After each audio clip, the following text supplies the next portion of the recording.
In August of 2018, a convoy of vehicles sped north along the M6 motorway in what seemed like just another delivery run.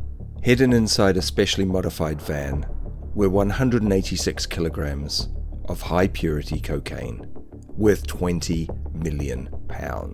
The interception of this van would become the largest land-based drug seizure in British history. But the drugs were only part of the story. Welcome back to Crime Chronicles. Stay tuned as we look at this record-breaking drug bust and how the real drama had begun weeks earlier with a moment of arrogance, a mobile phone video, and a glimpse into a criminal empire about to collapse. Behind the scenes of Warrington's quiet streets, a complex, interlinked drug trafficking operation had taken root. It was led by three central figures: Jamie Oldroyd, who ran street-level distribution and stash houses; Jamie Simpson, who managed logistics and transportation; and at the top, the shadowy Tobin brothers, Alan and John, from Merseyside, the wholesale suppliers responsible for bringing tons of cocaine into the UK. The operation was built with precision. Oldroyd's network spanned Warrington, Manchester, Darlington and beyond. He employed young, mostly middle-class couriers who were drawn into the fold with promises of fast money and the illusion of glamour. Simpson, in contrast, kept a low profile.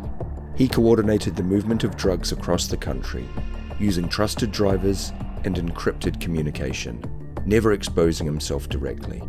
The Tobin brothers were the real architects of this empire. Unlike Oldroyd and Simpson, they avoided flashiness. Their supply chain ran with military discipline, from European ports to British streets. They operated wholesale, supplying gangs across the UK with massive consignments hidden in specially adapted vehicles. They even employed enforcers like former MMA fighter Rob Broughton to ensure debts were paid and their control remained unchallenged. For all the planning and secrecy, it was human ego that began to unravel the operation. A mobile phone video, filmed in a moment of unchecked pride, showed Oldroyd and an associate fanning out £150,000 in cash, flanked by luxury watches and loud laughter. It was never meant for public eyes. But when police recovered the phone during an unrelated investigation, the video became the linchpin of Operation Dreadnaught, a covert investigation launched by Cheshire Police months earlier. The video confirmed suspicions. Oldroyd's crew was sitting on serious cash, with the kind of resources only possible through large-scale trafficking. Crucially, it also provided faces, timestamps, and a location. Investigators used it to build a broader case, combining financial tracking, surveillance, and intercepted communications to map out the entire operation. For 14 months, Cheshire detectives pieced together the empire from the inside out. Safe houses were watched, vehicles tracked, phones tapped, and movements logged.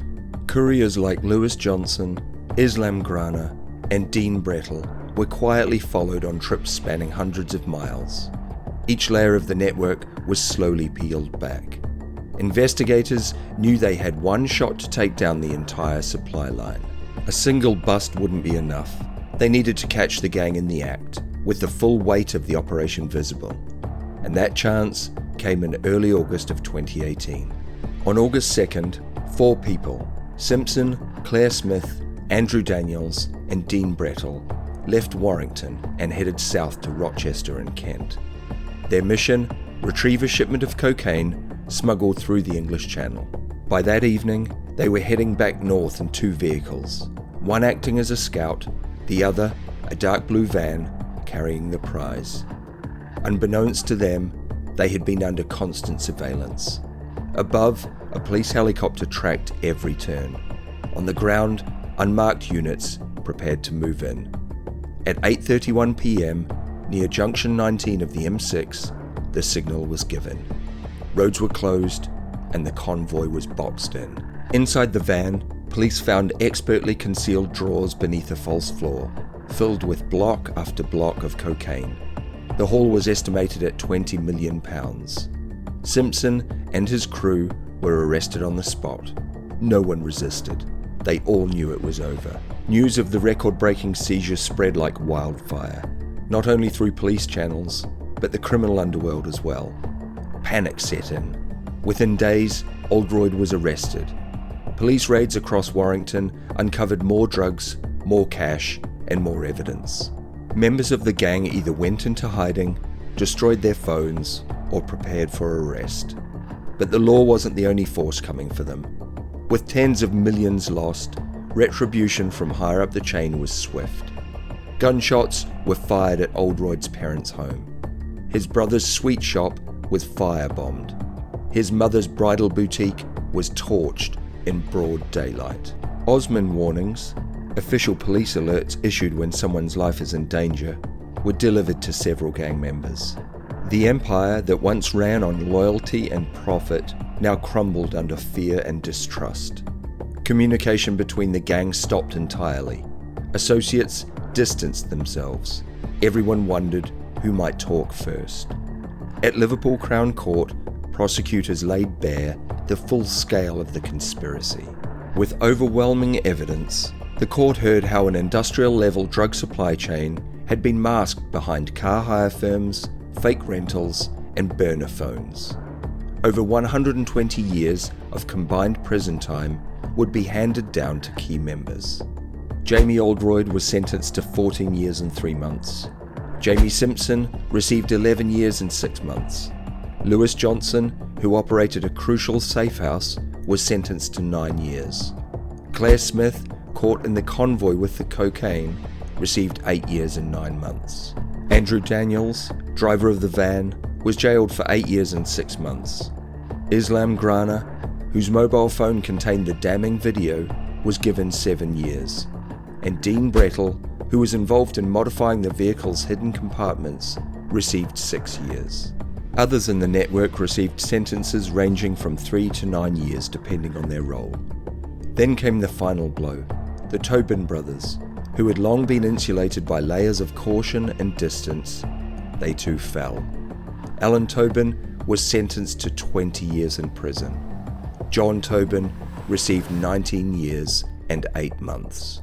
Their downfall marked the end of one of the most expansive drug supply operations in recent UK history.